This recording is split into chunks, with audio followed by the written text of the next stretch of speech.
All right, Mark, here we are, man. I know, right? Let's do this.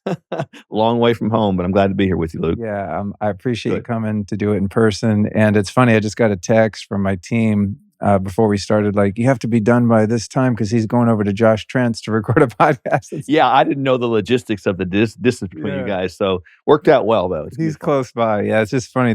And you were on Freddie Kimmel's podcast. Yep, I think you guys did that remote. He's yep. another friend of mine in Austin, but it's funny. There's kind of podcast guest tours, right? Everyone comes in and kind of does a number of shows. Only thing that pisses me off is when people come in and do Joe Rogan, because then more people are going to hear that one. Well, it's all right. Maybe one day, man. You Yeah, got yeah. your niche. It's good. We're getting there. We're getting there. I want to let people know that we are going to put the show notes at lukestory.com/hydro.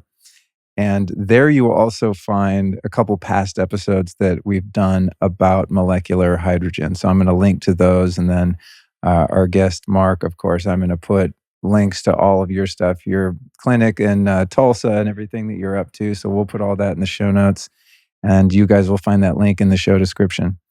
So tell us a little bit about, actually, you know what, before I go into this, I'm so curious about your history in law enforcement Oh my gosh, yeah, that was and that you were doing SWAT. I'm like imagining what that was like for your nervous system.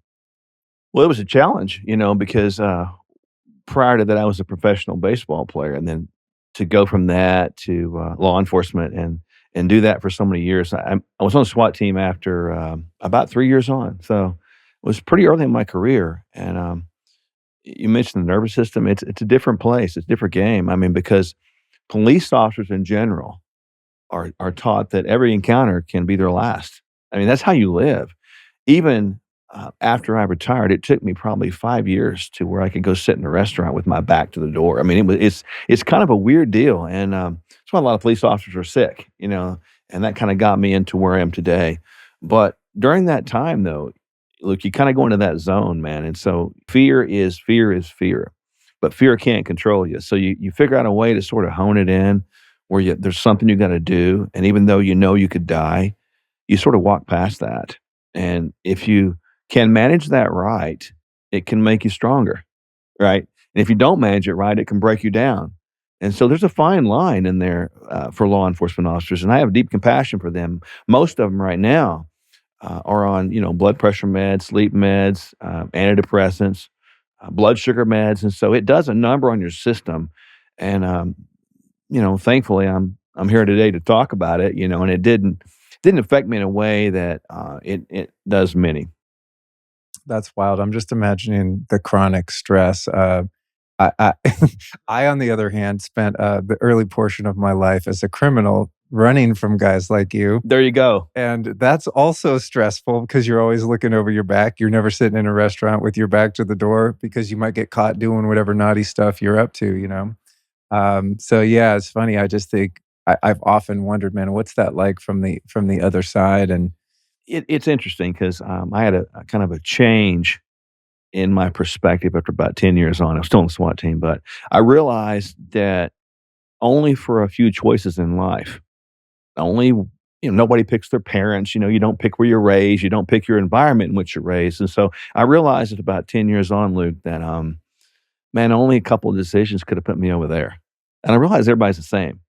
And so it wasn't anymore us against them or me against somebody else. It became different at that point in time. It was a big shift, and it was probably in the late '90s.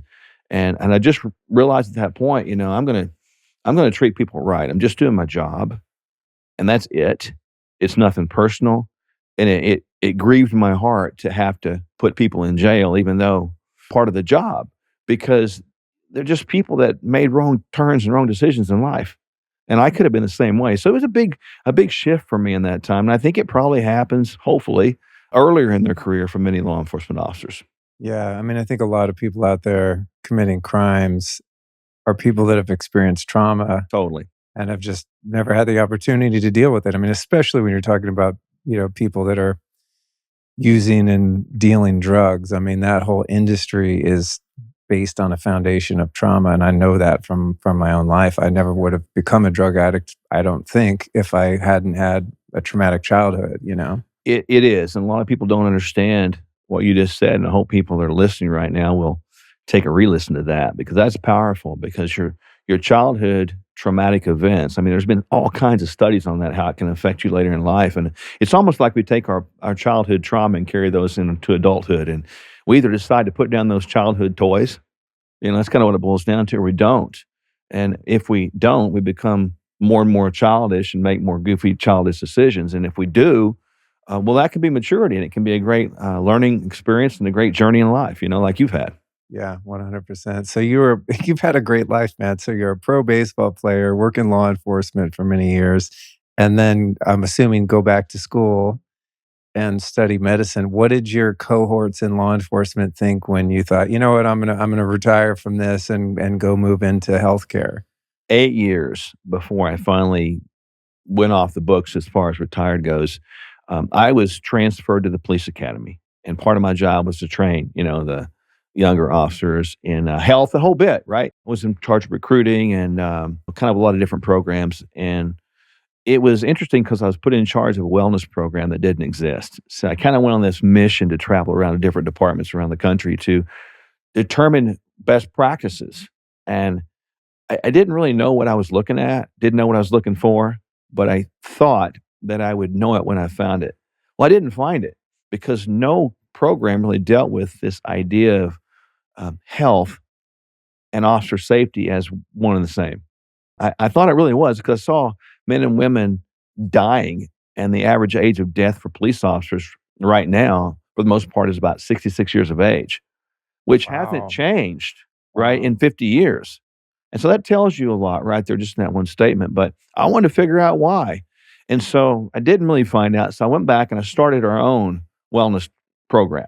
And that got me into sort of asking the question, why? Well, why is that? And that question's kind of driven me all these years. And so I got into it. I started taking every course I could find, whether it was police related or not, just health related. And I learned a lot about, you mentioned the autonomic nervous system. I learned a lot about stress. I learned what it does to the physical body. I learned about what shift work does. Just a lot of stuff right there. And I started taking some courses. I started taking some classes because it was going to help me on my career. The more I get into it, I just knew that the next chapter of my life needed to be a little bit different. And it didn't really change much. It just kind of changed perspectives, maybe context a little bit. And so I decided to go back to school within that last 8 years. And I was, working through the day and school at night. It was hard. I mean, really challenging. I mean, talk about not getting much sleep and a lot of stress. But probably about 3 years before I finally made the decision that I'm going to go that direction full time, I told some colleagues, I kind of kept to myself, but I told some colleagues and they pretty much shot me down because who does that? Who is in school in their 40s? Who does that? And Right. again, but I'm a guy. Even with baseball, I wasn't the best player, but nobody was going to work harder. That was the point. And so I kind of set out to prove them wrong. In one hand, on the other hand, I set out to fulfill what I thought I was called to do.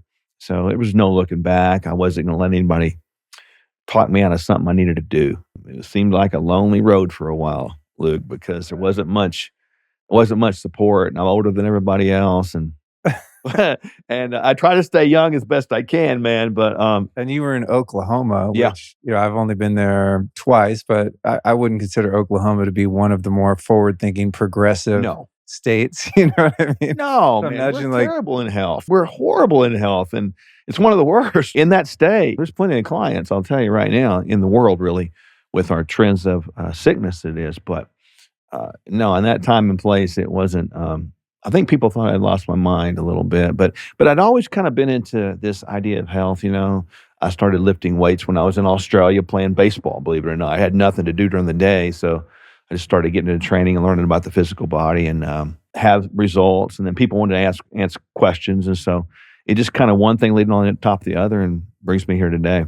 well, you mentioned shift work, and it brought to mind, and I've never thought about this, but out of the different professions that one could choose, I think working in the medical industry is probably the worst in terms of blue light exposure, circadian disruption, EMF exposure, crappy food that they have in the hospitals. Then when you mentioned law enforcement, I'm thinking, man, these people are driving around all night. under artificial light. Yep. You got all your communications apparatus in the vehicles, all this EMF, right? All these walkie-talkies and radios and stuff all around you.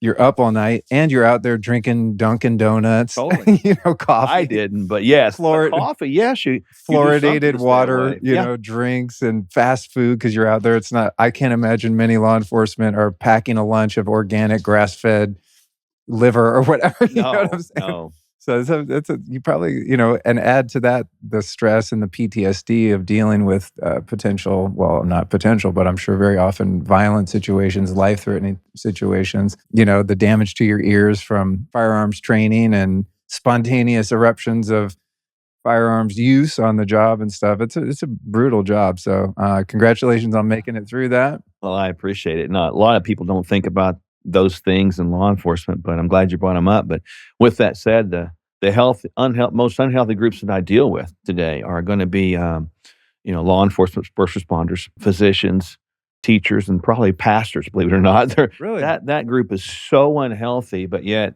you think about the need for that group in our world. We need them, but yet they have the most challenges with their health today. And law enforcement, a lot of people don't think about this when they're dealing with lead all the time with those bullets. They're putting those Yeah. bullets in the gun. So Yeah. the lead effect it has on their methylation, which is profound, making them not produce. I mean, I know you know a little bit of biochemistry, make them not produce that serotonin and dopamine. So they're depressed.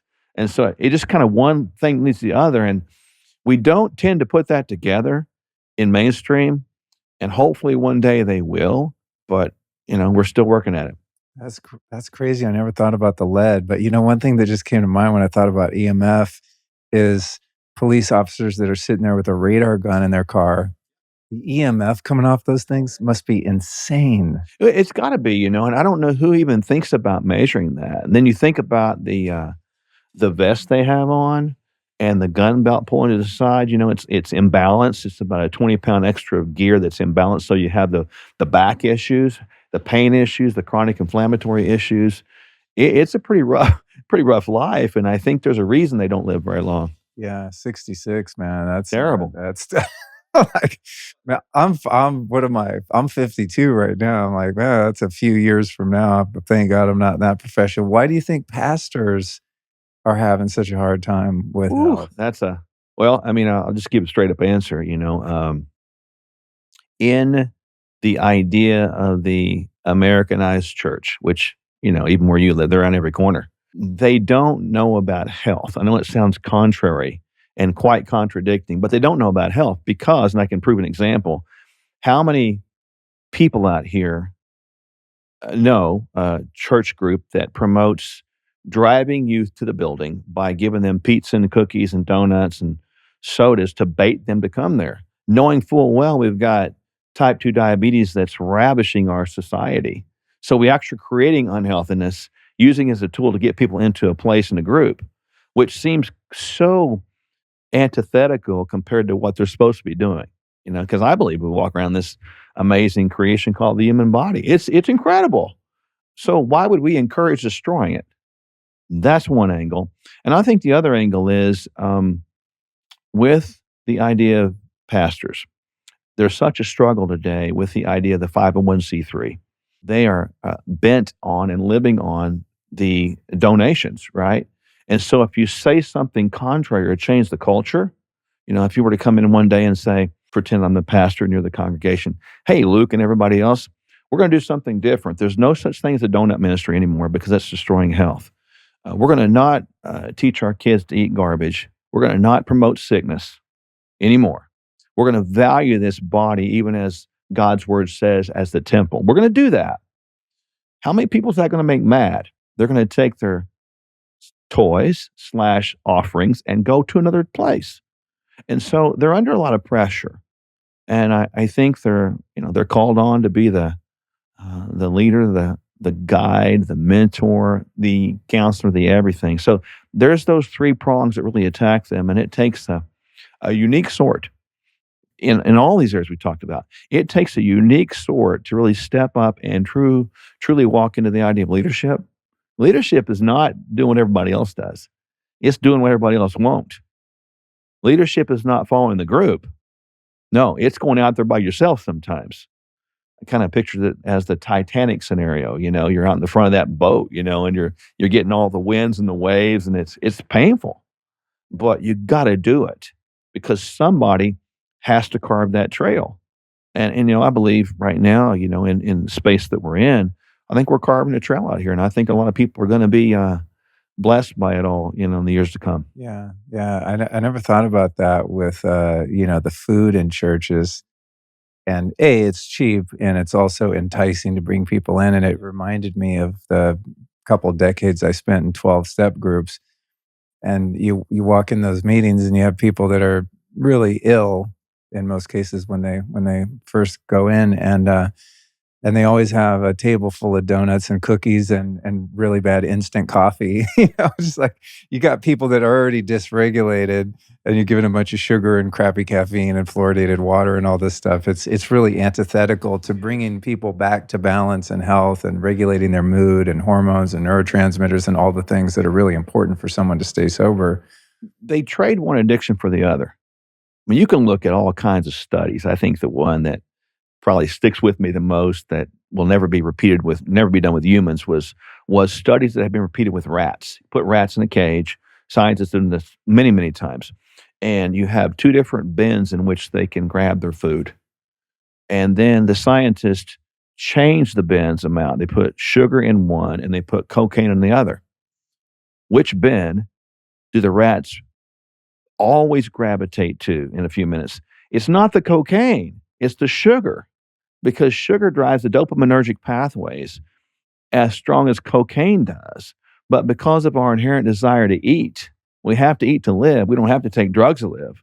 We're drawn that way. So some of those groups, and I've spoken with them many times, they're as much as I am supportive of getting people off drugs and alcohol, pornography, anything that can take away their life, right? We cannot trade one addiction for the other.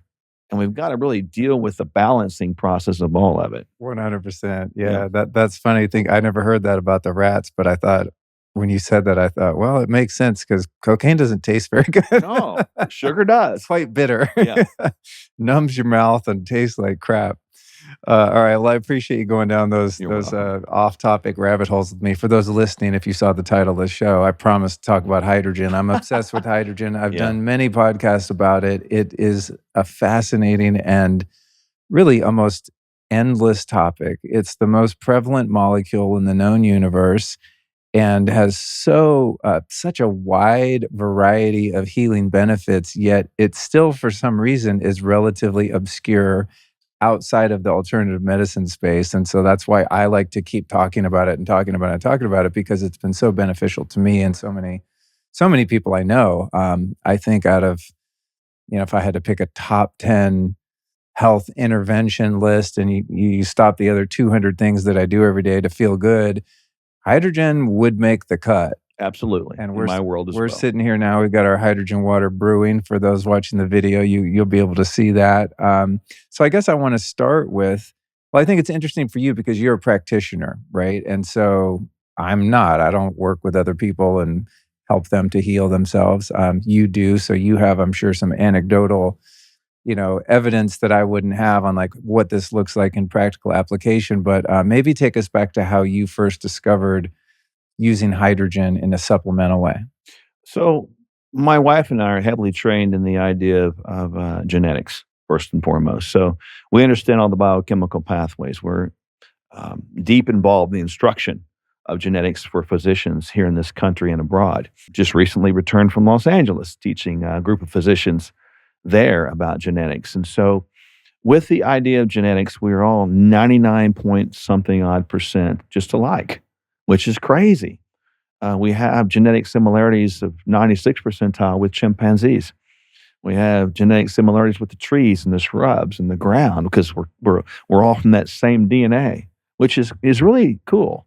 But within that dissimilarity portion, which is less than 1%, there's so many different variables with the way those genes combine to form their alphabet. So the genetic alphabet has four letters: A, T, C, G: adenine, thymine, cytosine, and guanine. And those are known as nucleotides. So when mom and dad Luke come together, boom, they're like potatoes, and they smash together to create Luke's Story. Then you have a new mashed potato, which is you. But when those 23 chromosomes from mom and dad come together and wind together in the nucleus, those genes, they actually create different letters combinations, just slight changes. Those single letter changes are called single nucleotide polymorphisms, and that's where we get the term SNPs. So you start looking at these things within different systems of the body. In the system of our oxidative stress, the redox balancing, where we get free radicals, then they get neutralized. Free radicals, then they get neutralized. Pretty amazing. But within that process, we all neutralize free radicals differently. And so I saw that in the genetics, and I would teach that. And as I got into those SNPs, single nucleotide polymorphisms, that broke down those free radicals, because everybody listening would understand that excessive free radicals could increase the aging process, speed. Denham thought of a new term called the free radical theory of aging way back when. So the idea behind this is that we need to make sure that excessive free radicals that have no purpose don't get built up in the system. And so when I looked at the biochemistry of it all, I realized that there's only one molecule that will mop up the most damaging free radical, which is called hydroxyl radical. And that molecule is hydrogen. It's the only thing that does that. Now, we generally produce it in the gut, but as we age and with people's gut dysfunction, today with the microbiome variances, we don't get that done. And so people are aging so rapidly. And there's a difference between chronological aging and biological aging. I get it, man. You said you're 52. I'll be 59 in a couple of days. I can't believe that. It freaks me out, But the thing is, that's just a calendar thing. That's just a watch. That means nothing, right? It doesn't matter. What matters is how are you biologically aging? And that's a whole different process that there is some measurables out there with that we do. But within that oxidative stress pathway, the hydroxyl radical, when it builds up, there is no good purpose for that. It will create lipid damage, cardiovascular disease, neuro damage, neurological inflammation, and it speeds up the aging process. It damages your cells. And the process behind that is fascinating because now we can take a machine like this, infuse hydrogen gas into the water without changing the molecular structure of that water, and we can drink it. And that comes into and through our bodies. It comes into our gut, it hits our liver, and it gets into our lungs before we know it. In about 15 minutes, you just took a drink. You'll be expiring that excess hydrogen. It's so fast. It gets through the system because no other molecule is that small. People on the chemical element table can look up. It's the far left corner. It's number 1. And there's a reason for that. It makes up everything. It makes up matter. It takes up space. It is what it is. Beginning of the formation of the universe. That's what it is. And to think that we have that technology right now is pretty mind-blowing. And I too, like you, would put this probably in my top 5 of things that people can do that are easy, that anybody can do, everybody needs to do. Mom, dad, grandma, grandpa, and children. Parents do not need to neglect their children. As far as I'm concerned, and that machine should be in every household in America. 100%. Mm-hmm. One thing I was curious about that just came to mind is, do you happen to know, so for those listening, for those watching, you'll see there's this water contraption sitting between us, because I just had the idea. I was like, if we're going to talk about it, we might as well be using it. Do you know how long the ppm, the parts per million, or the concentration of the hydrogen in this machine, which is called the Hydrofix, how long it stays in? And when we pour this into a glass, like how fast does it dissipate where now you don't have hydrogen in the water? And I asked that because as I was prepping for this interview, I thought, why am I not feeding this to our dog and cat? True. But it sometimes takes 2 days for the dog to drink her little bowl of water. So I'm like, well, the hydrogen be gone. Well, it really varies because the minute that little membrane on top of that pitcher there. It holds the gas in. People can realize it like this: a carbonated beverage, like a carbonated water or something like that, one of those bubbly waters or something. The minute you pop that tab or unscrew that bottle, that carbon dioxide gas will begin to dissipate. And if you keep it uncovered, before you know it, you've got no fizz left, right? If you were to really tighten that down and crank that water up and pull that membrane off, you would hear it go poof, because there's a pressurization there. Now that's got a little bit of air around it where it doesn't create intense pressure. But that water will begin to see a dissipation of that hydrogen immediately, but it won't go away immediately. You probably got, for the most part, anywhere between an hour and about 2 hours to drink that down. And there's a lot of factors that would contribute to that, but it's not like we have to drink it immediately. So I look at it like this: even if it took an hour to drink that glass of water, that is some hydrogen I getting in my body that's extra on top of what I might or might not make, that I know is going to provide benefit for me. And so there is a lot of people out there that might say, well, that hydrogen dissipating out of that quickly is hard to do. Well, that's what we know right now. There probably will be come a point in time where we're able to contain that better. Now, I know that it is possible to store that in glass or to store it in aluminum with a covering on it, and you can keep that for a while, several hours. It's a little bit Oh, cumbersome. cool. I didn't know that. Yeah, you can. But again, it's hard to find a Yeah. container that will do that. And who wants to carry around a glass bottle with a lid on it? So there's variables out there, but the way I do it is kind of like this. I'll keep one of those in my office and I'll keep it at home, and I'll turn on that 30-minute cycle. I'll get a pot brewing, as I call it, Yeah. and I'll just leave it running and I'll drink the thing down, and it'll keep about 12 hours in that pot right there, which is amazing, as it is. And so, you pretty much got it at your disposal, man. I encourage people to turn their coffee habit into a hydrogen habit, because you can drink that all day long. Yeah. When I first got this thing, I had it for the first few months, maybe a year, sitting right on my desk, which is great because then I forget to drink water like a lot of people, right? So I knew that I'd be very hydrated, and I'd be getting the hydrogen. So before a podcast or doing some deep work, I'd chug a huge cup of it, and it's really easy to habituate. And then I realized I was kind of being selfish because no one else in the house is drinking it except me. So I moved it in the kitchen. Hydrogen hog. There you go. Yeah, exactly. So I'm getting better at going into the kitchen and remembering, to use that water. But yeah, I was thinking about with the pets, maybe I could get the dog to drink it when we go for a walk and she gets really hot and comes in thirsty. I could pour her some of that because I'm I always think looking that's for a good ways. idea.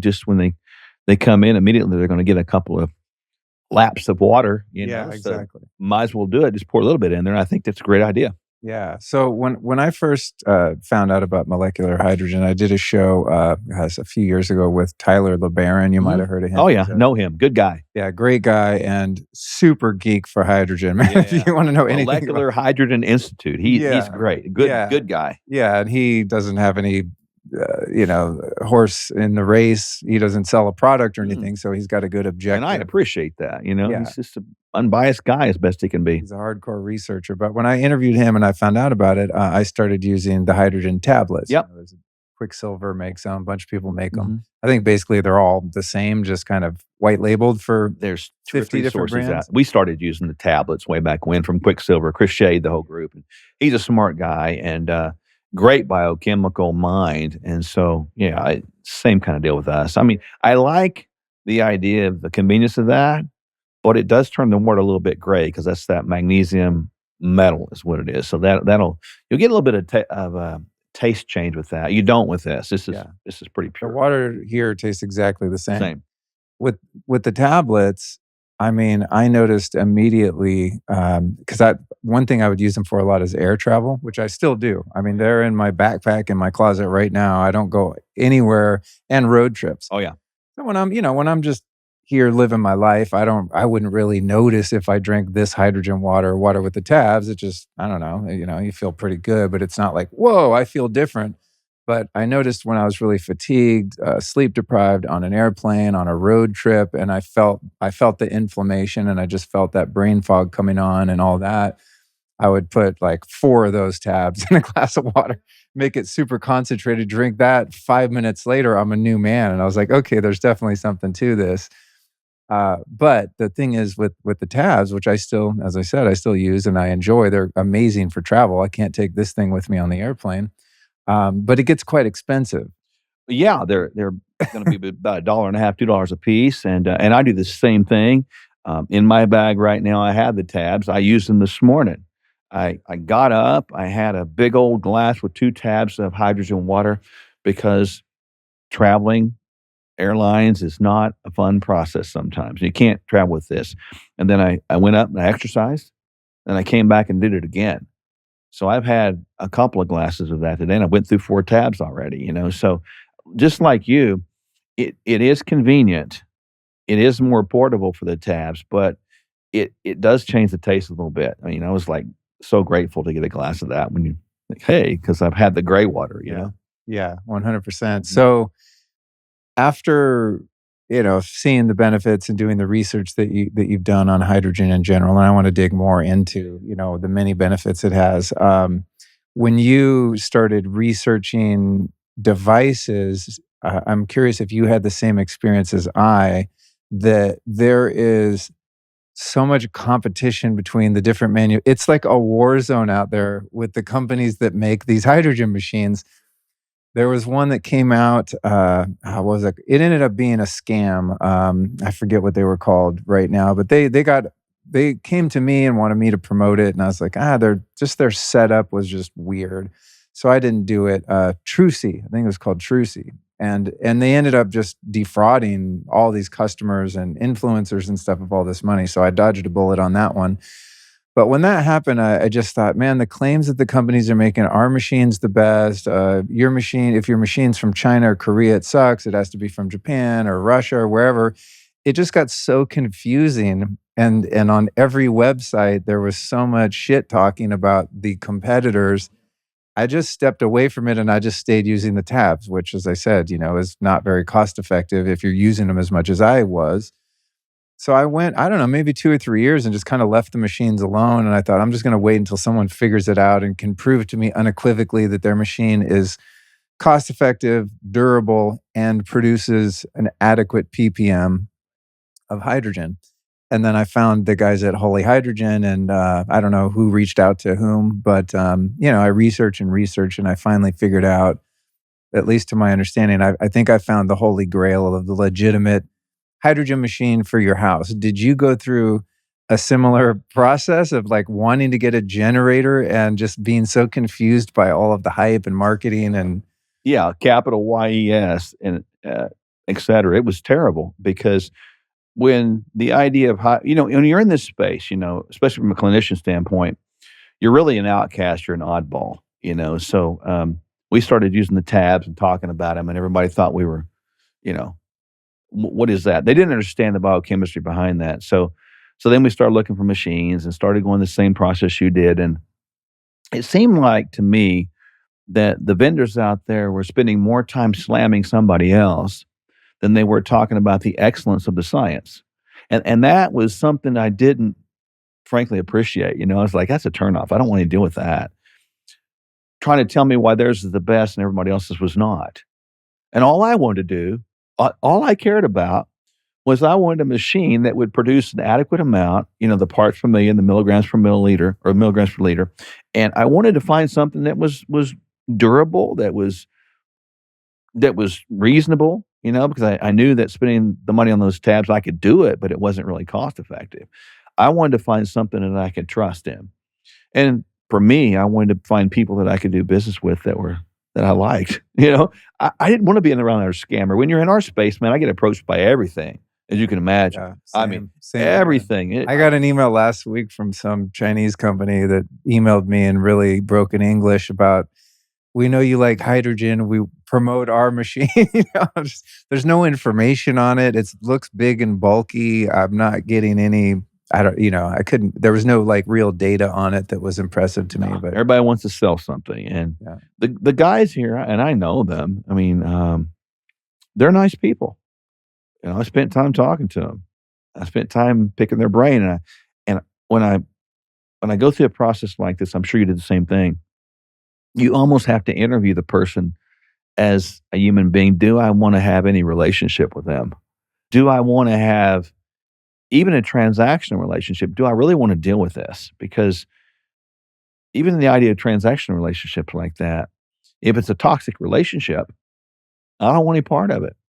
And there was a lot of toxicity out there, pardon the play on words, a lot of toxicity out there in that world. And so it was probably not until, I don't know, probably a year and a half ago, honestly, where I ran into them at an event. And somebody was asking me about it. And I'm like, no, I'm good. Because I don't want to talk to you. But then I ran into them and they asked me if I'd heard of hydrogen. And I said, of course I have. And I think they thought that I was going to immediately shut them down, but I didn't. I'm not a rude guy like that. And so I listened to him. And so, yeah, I'm a big supporter of that machine myself. Cool, cool. Yeah, that, it's the Wild West out there. Totally. It's There's a crazy. there's a few categories that are like that. Saunas, infrared saunas are Oh, like that. God. Very, very cutthroat, competitive, and these hydrogen machines and probably a couple other things I'm not the red light industry, it's just like I guess it's Stem cells, that's another one. yeah, I guess it's a thing where, it's a phenomenon, right, where there's a market opportunity, there's a demand, and that's like blood and water to the sharks of people that have that sort of scarcity mentality that there's not enough humans on the planet to sell stuff to, right? Which I've never understood. I mean, it's like if you look at the population of the planet versus how many people have this hydrogen machine, I mean, it's zero zero zero zero zero. It's like barely anyone. So that means you have billions of people out there to buy your products. It's unnecessary to get territorial and Yeah. competitive and You can get weird.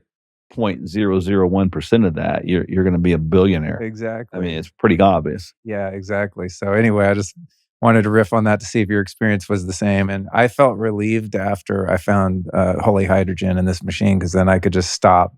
I don't have to like grill people's websites and get on the phone with the CEOs and grill them because a lot of issues I found too was not only like the weird and deceptive marketing, but a lot of these machines use electrolysis to produce the hydrogen gas. And maybe you could explain better to us why that's not ideal. Well, when I think about electrolysis versus the protein exchange membrane concept, or even the tablets, electrolysis, I mean, when you think about that as a sense, and even the metals that are used, there's no plated metals here. That's interesting to know. It's a good, solid process. And when I look at the electrolysis, I don't get, from a testing standpoint, we don't get the natural saturation point or even close to it produced continually. And that pains me because, and even though people might wonder what the saturation point is, it's 1.6 parts per million, or parts per billion, translated 1.6 milligrams per liter. Same difference. But with electrolysis, you're not going to get what you're getting with that machine. This machine, the way it's constructed, you're going to get a consistency. You're not going to get impurities in there. You're going to get what you get. And that's what I want. I don't want all the bells and whistles. I even thinking right now the alkaline water push. Oh God. That was a crazy one because even Yeah. from the standpoint of pH, comes in alkaline, it's going to leave alkaline regardless because your pH is going to go acidic to non-acidic as you go south, I call it. So when I looked at that, really the benefits behind that have been shown to be the hydrogen in the water. So fascinating. But when I look at that machine, the way that generates the hydrogen, and I think you got your blue light on them, but I can't see it. Pretty cool. That's the one for me with the purity of the quality and the specificity of that. And it's been independently tested too.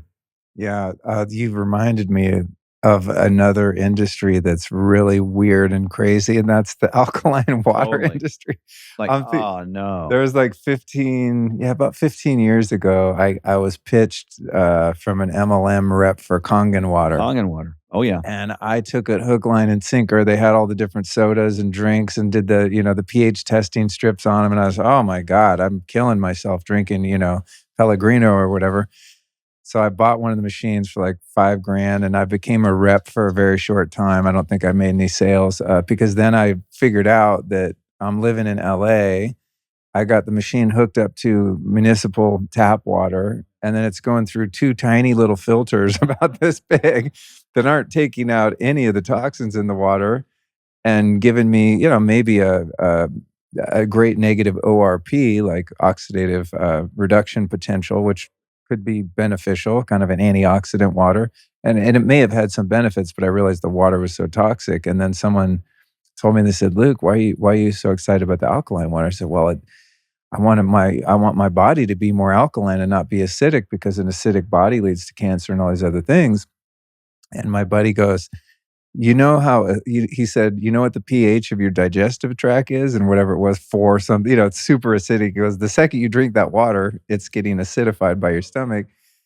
And if you want to be more alkaline, just take some deep breaths. Now, Take some deep breaths, eat some vegetables. You're yeah, good. yeah. It's not This that is kind of hard. before the breath work craze, Yeah. but now there's all this research about breath work because it's become ubiquitous and popular, and it's shown that you can, elevate your pH by just doing breath work. You don't need the water. So I still get questions from people all the time.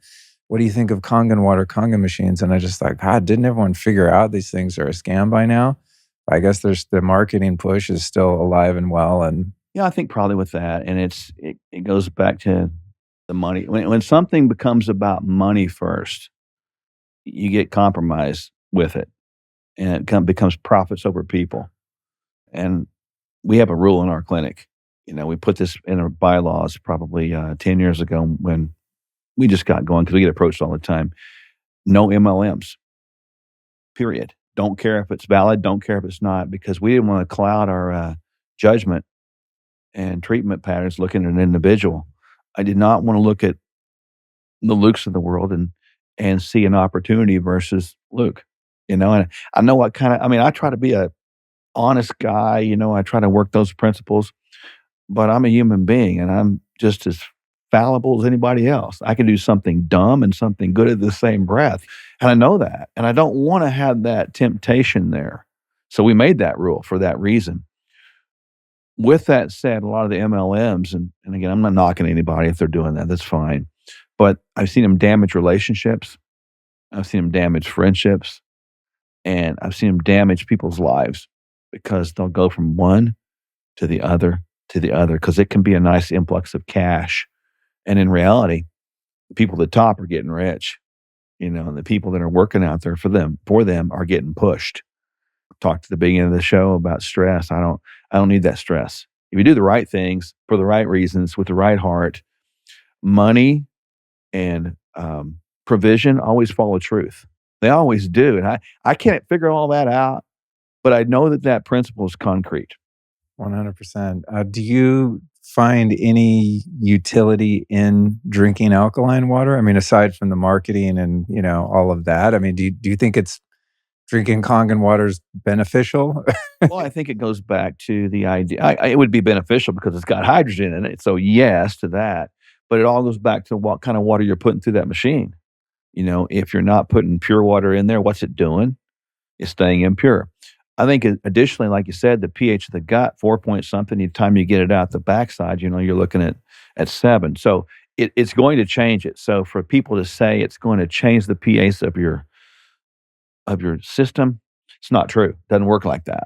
I mean, it's a good sales point because of what you just said. It is true that the body preferentially wants to be in an alkaline environment as opposed to an acidic environment. We all know that the cancer phenomena is going to proliferate in a high sugar, high acidic environment. We all know that. So if it does anything out there, it could help with perhaps the hydrogen content of it, if they get pure water, and if it gets them thinking about eating more vegetables and breathing better, I'd be good with that. Right. Okay. That's great. Okay, so back to the hydrogen water. I feel like I should understand how hydrogen works better at this point because I've interviewed so many smart people like you. When people ask me why I'm so obsessed about it, I think of hydrogen water as a really potent antioxidant and something that helps to mitigate the levels of free radicals in your body, which are naturally produced by us making energy. And then I've listened to some of your interviews, and you have a much more in-depth analysis and explanation for it. So could you explain to us the selective nature of its antioxidant and other beneficial properties. Yeah, when you look at free radicals, which people are familiar with, those would be like a molecular compound that is basically missing an electron, roaming around and trying to steal something from another cell, and that makes it radical, and it's free, right? And so when those things get generated in the system on a normal process, breathing, talking, doing an interview, walking, exercise, part of the process of life, there are free radicals that do really good jobs for us in a temporary window of basis, like superoxide, like hydrogen peroxide. People have heard of that, you know? Those are good, but they're not supposed to be raging out of control.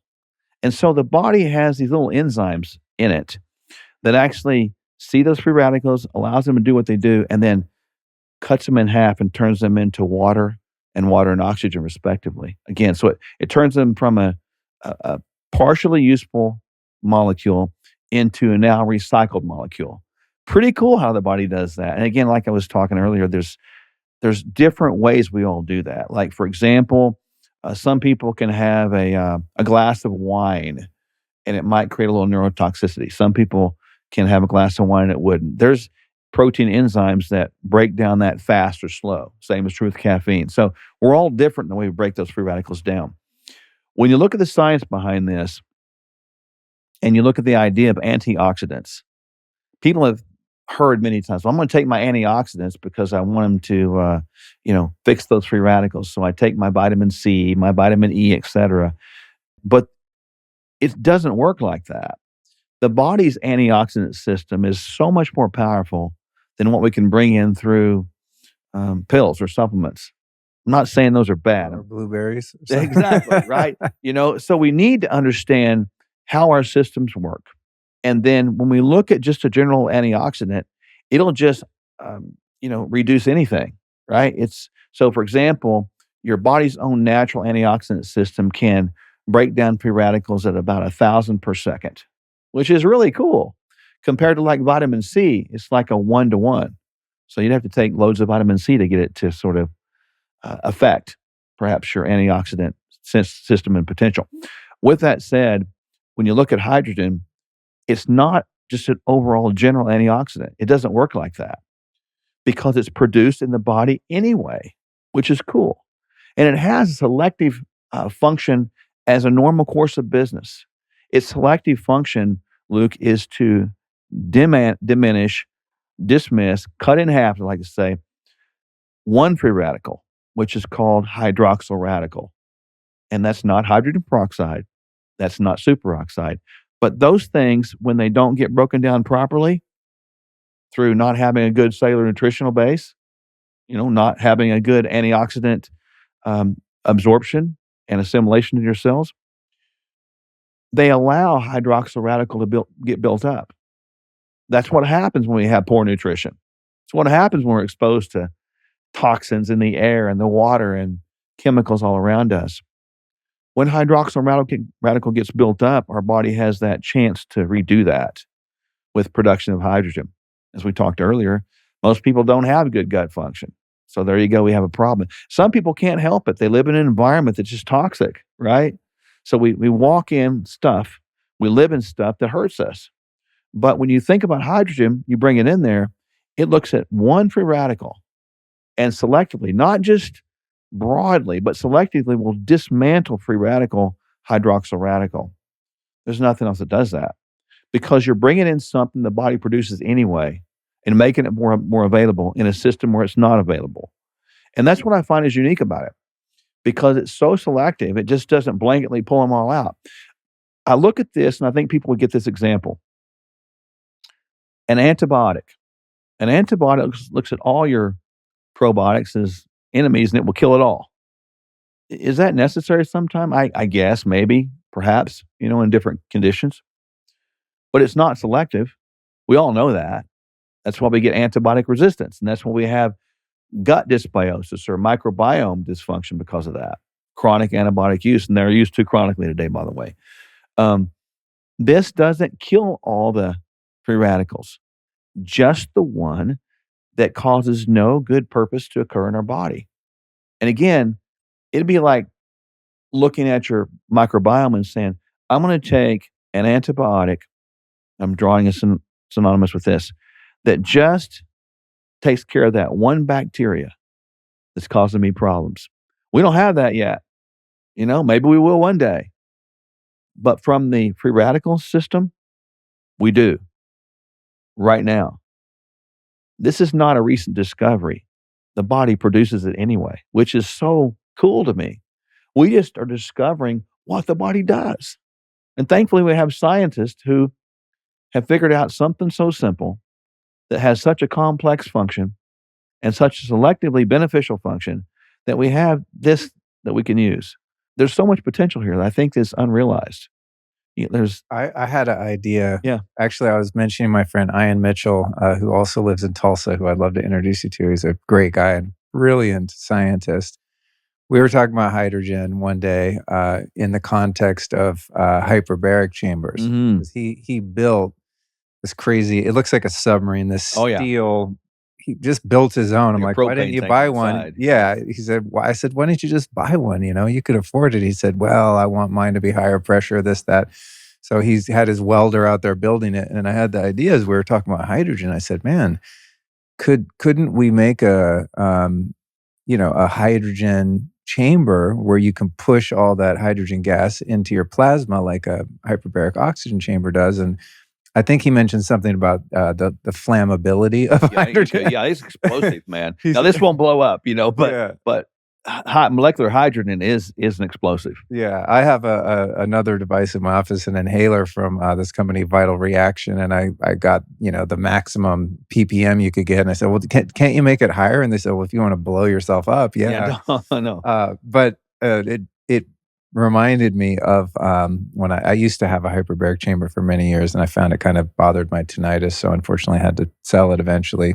But one day I hooked up my hydrogen inhaler to that hyperbaric machine because I had the oxygen concentrator going in there, and I have a cannula, Mhm, right? mhm. I thought, well, I'm going to try it. I didn't realize that the oxygen concentrator produces enough pressure to fight against the pressure of the chamber. So I have my little tiny little hydrogen Oh, no. gas machine hooked up to the cannula hose.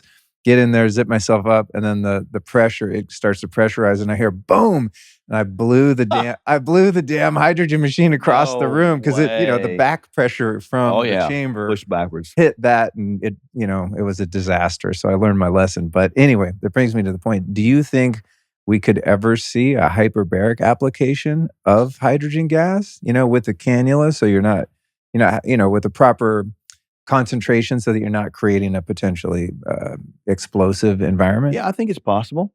I do. I think that's an interesting idea. I know, another way people don't really think about this is you can bathe in that, which is fascinating to me. I Right. was teaching a class this weekend, and, a lot of people don't know this. A lot of the NFL people, players do that right now. They don't talk about it, but they'll use, molecular hydrogen and bathe in it. So I think there's all kinds of applications out here to be determined, and, I'm grateful for people that try new things, but be careful. Yeah. I'm grateful for that. That's good. But the idea behind it is I think the potential for this is I don't wanna use the word unlimited because I think everything's got a limit. Because I don't know, is it a bad thing to breathe or drink too much of that? We don't know. There's nothing that shows it yet, science-wise.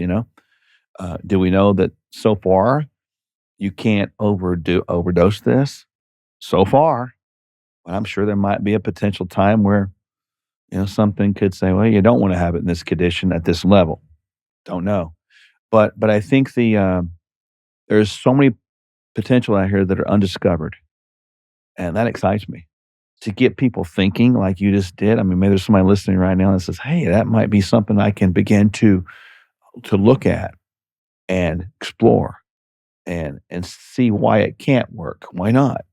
And, I think that's amazing.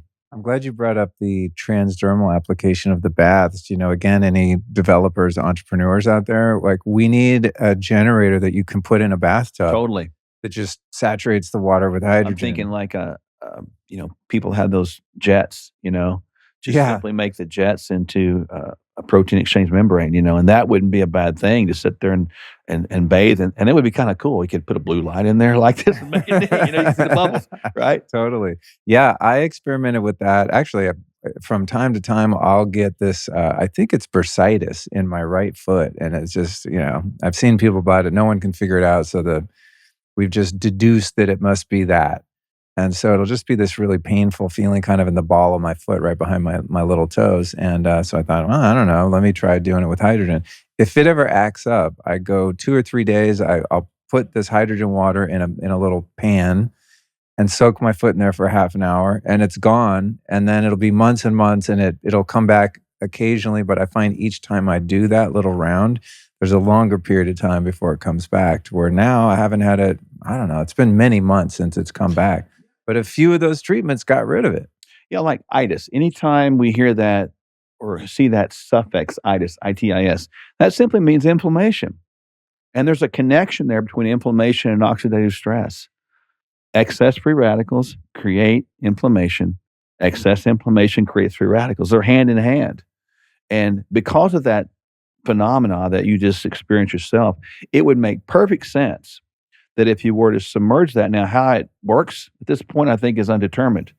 But it would make sense that if somehow that molecule, which is so small, could get into your system, which it did, and somehow or another, it mitigated the free radicals that were tied to the inflammation, therefore relieving the itis, reversing the itis. I think that's what you probably experienced.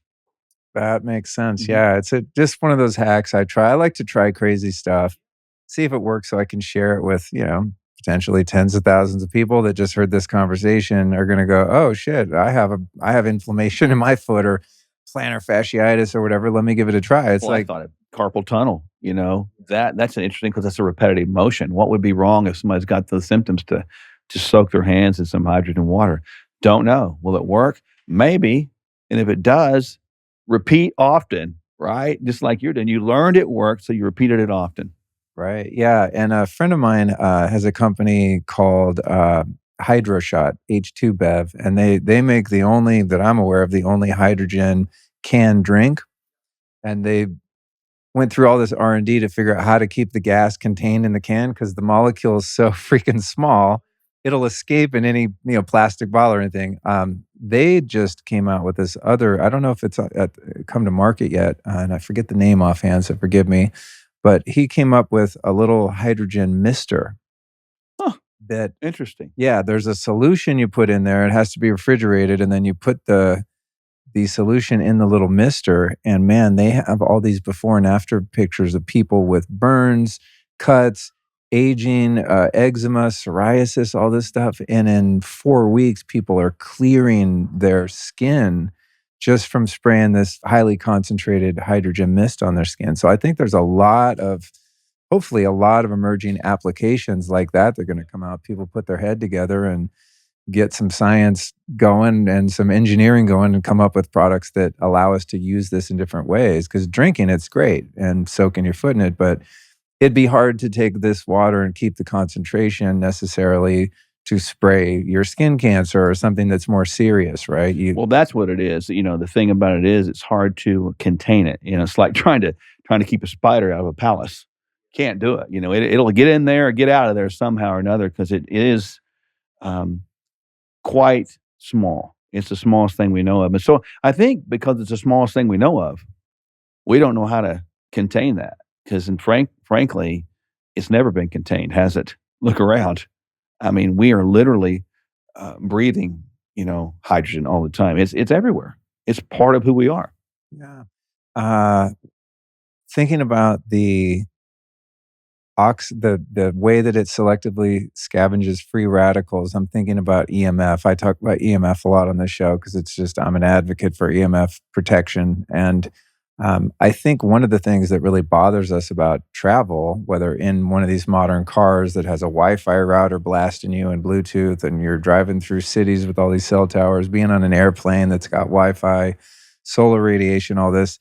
Uh, does it make sense to you that the reason drinking hydrogen water in those high EMF environments is so helpful? Are you aware of any research or anecdotal evidence that drinking hydrogen water can help make you more resilient to EMF exposure? Yeah, from an anecdotal standpoint, I mean, it's going to be hard to sort of find the ability to create a study, a randomized, double-blind, placebo-controlled study on EMF or not, because who's going to be your subjects, right? Yeah, You I'm know, not. no, I'm not. So it's the same as eating healthy, over eating poorly. I mean, you're not going to find a study where you give, 20 humans McDonald's for 2 months and then 20 humans random. You can't do it, right? So I think the potential out there for usage is great, as I stated. But from an anecdotal standpoint, the idea behind that, when you get this EMF exposure, you're going to get this cellular disruption. And anytime you get cellular dysmetabolism, the body works like this, right? So you got your cells that they have the nucleus, which contains your DNA. Then you have all these organelles in the cytoplasm, and you have your cell membrane. One of the organelles is called the mitochondria, right? The mitochondria is responsible for creating the energy for the cell to operate. The mitochondria is the main generator of that, but it's also the main generator of free radicals. Double-edged sword. It's crazy, And interesting enough, inside the mitochondria, there's only 37 DNA, and most DNA is wrapped in this sort of covering called histones, but not in the mitochondria.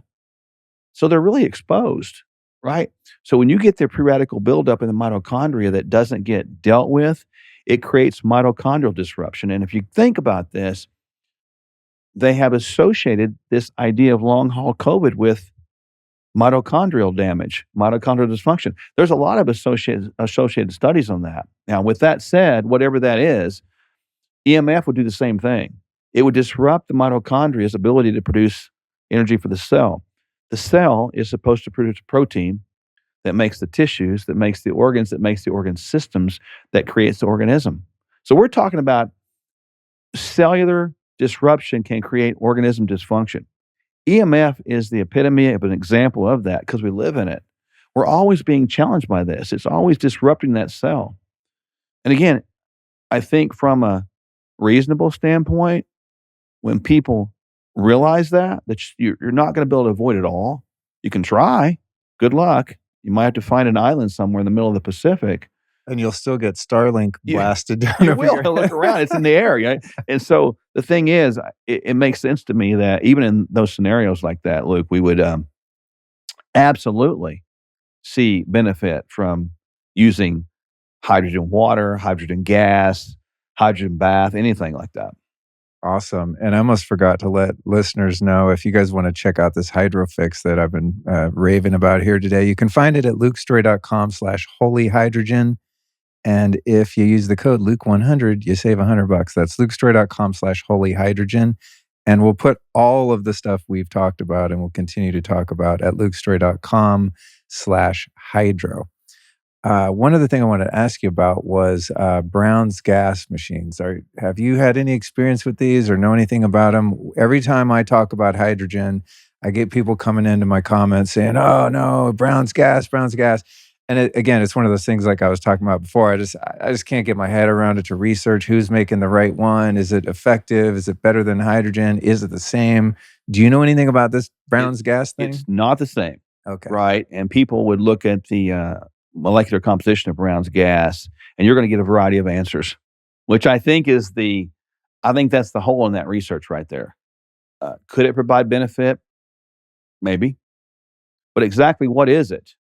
What parts of this, that, and the other is Brown's gas? And I think there's going to be a bunch of different answers with that. But one thing we do know, that hydrogen works, right? Because that makes sense, smallest molecule. I've had people approach our clinic about Brown's gas and say things like, well, you should be using Brown's gas because of this. And I ask for the papers, I ask for the science, I don't find any. I don't find anything on that. And that troubles me because anybody can make a hypothesis or anybody can make a statement, but I want to know, has it ever been backed up? Has it ever been tested? Our friend, Tyler LeBaron would say this if he were on the show, is in everything you look at it and everything somebody says, wisdom is trying to poke a hole in that, why it's not true. But when you start asking questions about Brown's gas and some of this, you get people that push back. Instead of like accepting the feedback, you don't get the answers, and I find that to be troubling, and to me, that's a big old red flag, quite honestly, and I just won't go there. I suppose there's some benefit to Brown's gas out there, but I haven't seen the papers and the studies that have benefited that under the scrutiny of my wife and myself. Okay, noted. Yeah, I mean, some people that I have rapport with, I mean, no one that I'm really close to, but some respectable people have talked about the Browns gas and recommended it and said, Luke, why aren't you on board? You got to do a show on it. And I guess maybe if I can track down the top dog in the Browns Totally. gas If you world, find them, put them my way because I want to know yeah, too. I mean, I'm really curious about it just because so many people, well, not so many people, but there is a micro subculture of people that are just fanatics for the Browns gas, and I don't really understand what it is, what it does, research to support it. So I'm gonna put that in my to-do list of finding someone that can really explain it. I think one thing about hydrogen that is unlike that is, as you've indicated, there are, I don't know, maybe thousands, but certainly hundreds of valid third party scientific studies about hydrogen that aren't coming from anyone that sell anything having to do with hydrogen. These are academic studies, right? Like a guy like Tyler LeBaron, I mean, his website, I mean, you have to be a real brainiac to even go into the studies on there, but they're just endless. It does this, it does that, it does this, it does that. So I'm not always a stickler for studies because sometimes, like you said, something can't be studied. Like, how do you really study mitigating EMF using hydrogen if you can't really create that study or if no one has funding to do that study? So I'm not hung up on it, but it is helpful. It kind of speeds up my process of vetting something when I can look on a website and go, oh, okay, shit, there's 45 studies right there that say it does what it promises to do. Yeah, and even with this, you're going to get some of that because there's like there's well over 1,000 papers and stuff on this type of technology. Most of it's to do with drinking, which is cool. If people get out there and search it on your own, it's kind of neat. But it's hard to really tie this specifically to condition specific. How do you really quantify? When somebody says, I had this, for example, I have eczema, right, and I sprayed it with the mist. Okay, that's good. I'm glad, but what else could have dealt with the remediation of that? And so that doesn't mean you don't use it. It just means there's holes in those things, and they're reasonable holes, and that's okay. That's what makes us better. I think we eliminate bias when we allow room for holes to be recognized, like you just said. And it's okay. We just got to do what we know to do, and if something works, use it. If something makes sense, go with it until it doesn't make sense, Totally. right?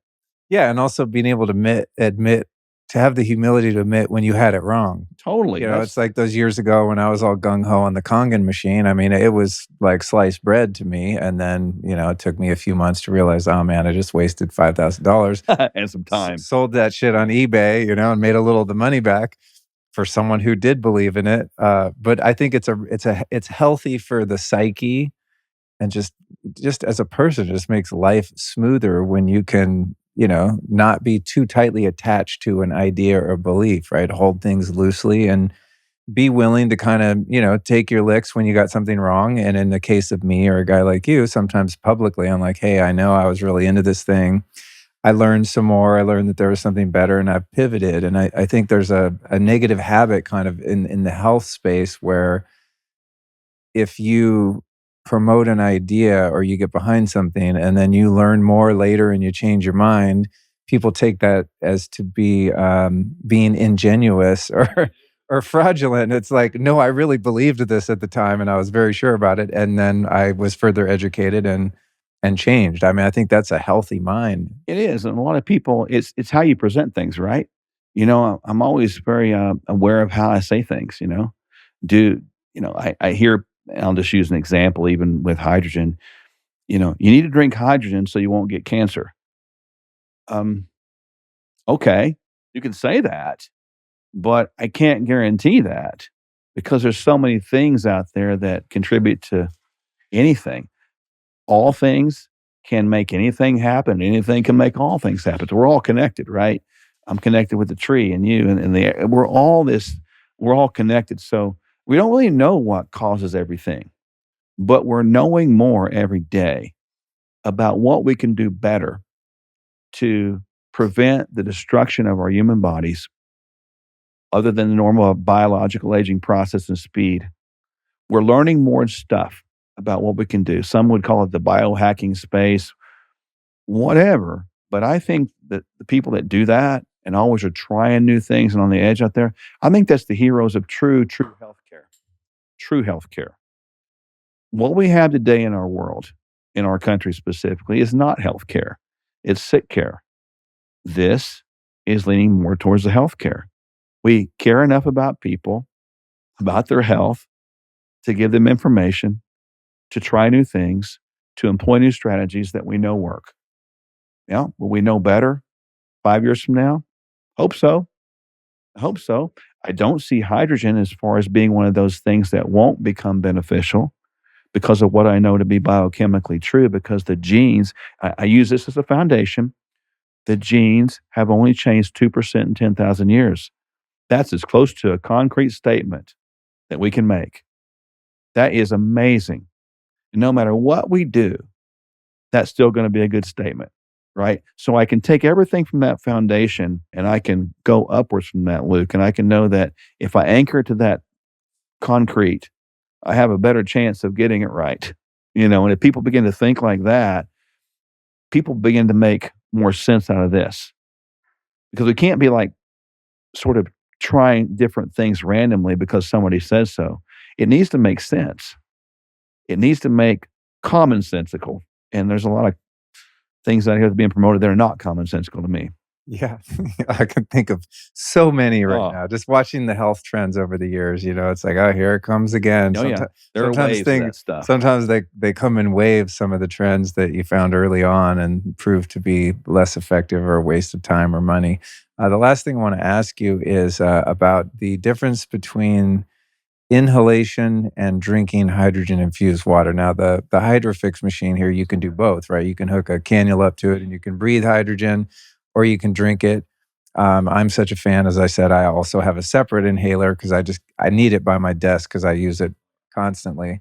But I'm people ask me all the time, well, what are the different benefits, of inhaling the gas versus drinking it? And I honestly don't know. I just do both because I figure it's good and it feels good. But can you cite any research or experience clinically that, what would be the purpose of doing either or both? So think about the difference of delivery methods. One's delivered through the air, one's delivered through the water. One's coming in here and going down. The first location it's going to hit is the gut, and it's going to hit the liver, right? That's what water's going to do. Breathing, it doesn't do that. It's going to cross the blood-brain barrier immediately. So if I have someone that has traumatic brain injury, something like that, or has had a stroke, I'm going to lean more towards the inhalation of that, right? That would make sense because I want to be able to create the diminishment of those free radicals leading to brain inflammation. I'm thinking that, like, as a hypothesis, I would think the NFL players, because they're hitting their heads all the time, it would make perfect sense for them to post game do a little bit of inhaled hydrogen. That would make a lot of sense to me because you're going to be able to prevent damage and promote healing. Now, if someone has a leaky gut, which many do, the leaky gut phenomena, the hyperpermeability of the membranes of the small intestine, et cetera, I'm probably going to lean with the water because it's going to come down through there and it's going to help with my dysbiosis, right? It's going to help with the oxidative stress and inflammation in my gut. The idea behind this is to have both delivery methods. The third one you mentioned is, what about bathing or submersion? Well, you put your foot in the water. Okay, that's a whole different delivery method because it's coming in transdermally. So I think there's application for all of it.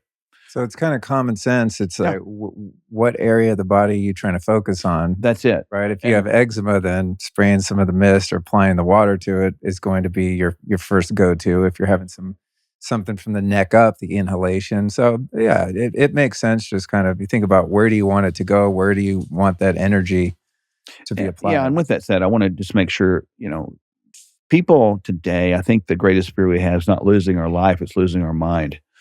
So I want to make sure that I'm doing the right things to ensure that I have good memory, good capacity to stay plastic, you know, keep the brain inflammation down. so that I can actually, you know, do what I want to do and do what I need to do and continue to learn Awesome. All right. In closing, tell us a little bit about what you do in your clinic out there in Tulsa. a lot. We actually do a lot of things. We'll deal with, there's 7 areas that we deal with as a primary function. 4 areas we have control over, need some help: nutrition, sleep, stress management, movement. Those 4 areas we all have a hand in. You know, we got to own them. We might need some help. But then there's areas we don't know anything about. Genetics, right? We do a lot of genetic work with people. Everybody comes in, gets a genetic panel done. Genes aren't born bad, by the way. We just look at them as roadmaps on how to direct us to the right pathway of genetic expression. We deal with hormones a lot. Hormones are not bad if done correctly. There's a whole field out there of hormones that is looked at as a bad thing, but we use bioidentical hormones, human identical hormones, to make sure that we're actually meeting the needs of the body from a communicative standpoint.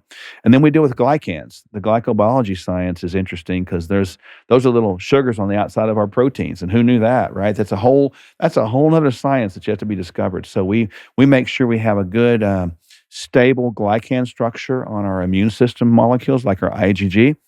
And we make sure that we're able to test that and augment that as well. So those are the 7 things we deal with. And we have a whole bunch of comprehensive tests that we do. We can, of course, typical stuff, blood work and, stool tests, urine tests, all that stuff. But we can also test to see how your biological aging processes and speeds are coming along. So I can test your actual biological age or actual immune age compared to your chronological age. People find that pretty cool. That's really cool. They like that. Yeah, I'd like to do that. Yeah. I mean, that's encouraging when you get metrics like that because it helps you with compliance and staying Totally. on. It's like a game. It's like people want to win the game. Exactly. If you can gamify this whole process of the biohacking, I don't even like the functional medicine term, functional healing term. You get people to comply and they really have a good time with that and they're drawn to you. Do you guys work with peptides at all? Oh, peptides. We do a ton of those. Oh, cool. Yeah, we are well into the peptides. We were doing that before it was cool. So we'll use the brain ones like cerebrolysin, dihexa, C-Link, C-Max. We use some of the BPC 157s, tesamorelin, sermorelin, just a GHK copper, epitalin. All the greatest hits. Yeah, NAD. I'll inject NAD sub-Q pretty much 3 or 4 days a week. We also will do a slow push IV with it. So nice. Yeah, I love the peptides. Yeah, I've talked about it on a lot of shows, and I think thankfully it's gaining some traction and people are becoming more aware of it. I think there's a bit of there's been one barrier to entry in that you need to work with a clinician or a practitioner, and then many people are adverse to injecting something, and I always I'm like, it's an insulin needle. You don't even feel it. hard. It's really not a big deal. I don't like needles, and I do it many days a week. Oh yeah, I probably inject myself 3 or 4 times every day, and once we actually show them how to do it, and so we're actually going to handhold them, as they do it the first time. And then I've had people that are just deathly afraid of needles. I mean, even to the point of passing out, that are now doing it. And they're like, I never thought I could do that because you don't feel it. It's just a little sub-Q injection, subcutaneous into the fat tissue, and it's like butter. You don't really feel any pain. Yeah, that's like butter. Yeah. I got a lot of butter on my belly. Goes right in, no pain. No pain. You mentioned C-Max, and I remembered as you mentioned that, my friend Dr. John Laurent sent me a little nasal sprayer of C-Max, and before our interview, I did a couple of hits of that. Do you find that to be effective for I do. cognitive issues? I mean, as one that doesn't have to be injected? Yeah, I like C-Max and C-Link. I like the intranasal delivery on those because just like the hydrogen through the cannula, it's going to cross that blood-brain barrier. Those things do produce that brain-derived neurotropic factor, BDNF, which we want to have. Think about that as a brain fertilizer. And so really happy with those. I'll keep C-Max and C-Link pretty much around me all the time. Just as a preferential thing, I'll use C-Max during the day, and I'll use C-Link before bed. Not for any other thing other than preference. I've seen that C-Link kind of causes more chill-out effect, and C-Max kind of causes more focus. Oh, cool. Mm-hmm. Do you ever use the DSIP? Yeah, really have. The delta sleep-inducing peptide. People that need to get off like Ambien, amazing. People have had chronic insomnia because of childhood trauma, abuse. I've got a lady, case pointed, that was abused and all kinds of trauma, was averaging about 2 hours of sleep a night. I mean, it Oh, was man. terrible. And so even after, being postmenopausal, we brought in some micronized bioidentical progesterone, and we cranked it up to, 400 milligrams, which is a pretty good dose. Sometimes we go 6 on some people. It still wasn't creating the deep sleep that I wanted and the elongation of sleep. And she's been doing DSIP now for 4 or 5 months, and I've been tracking her sleep, and she gets up there around 6 hours now. So it's pretty much a miracle. And another guy reached out to us recently, and I'm working with him as he's weaning off of his highly addictive Ambien, and we use DSIP to kind of bridge that gap. Cool, Mhm. cool. Love it. I love the cutting edge stuff. It's And do awesome. you guys work with people remotely Oh, at all? yeah, we have people Okay, really cool. all around. That's the beauty of the last couple of years, and the beauty of peptides and things. We have some really great sources now, and, I think the opportunity I've had to get to know people around the country and around the world has been extraordinary, so that's been a big old blessing to get to do that. Awesome. All right, we're gonna put all your info for contact in the show notes and show description. Last question, real Mhm. quick, before I let you get out of here. Yeah, man. Who have been 3 teachers or teachings that have influenced your life or your work that you'd like to share with us? Just 3. I'm gonna go, first of all, the teachings of the Bible, number 1, because no matter what people believe about that, whether they believe that's God's word or not, I do. But the principles there work, and I really try to study what I believe to be the word of God every day. And I find that that gives me great peace. It gives me great guidance. And I think from a number one standpoint, that's really good. I think number 2 behind that would be a combination of the men I've had in my life, good, bad, and indifferent. Starting with my father, he's kind of a mean old guy. He's still alive, but I did learn the value of hard work. I did learn the value that when you're tired, you don't feel good, you go to work anyway, and that stuck with me. It's a good thing.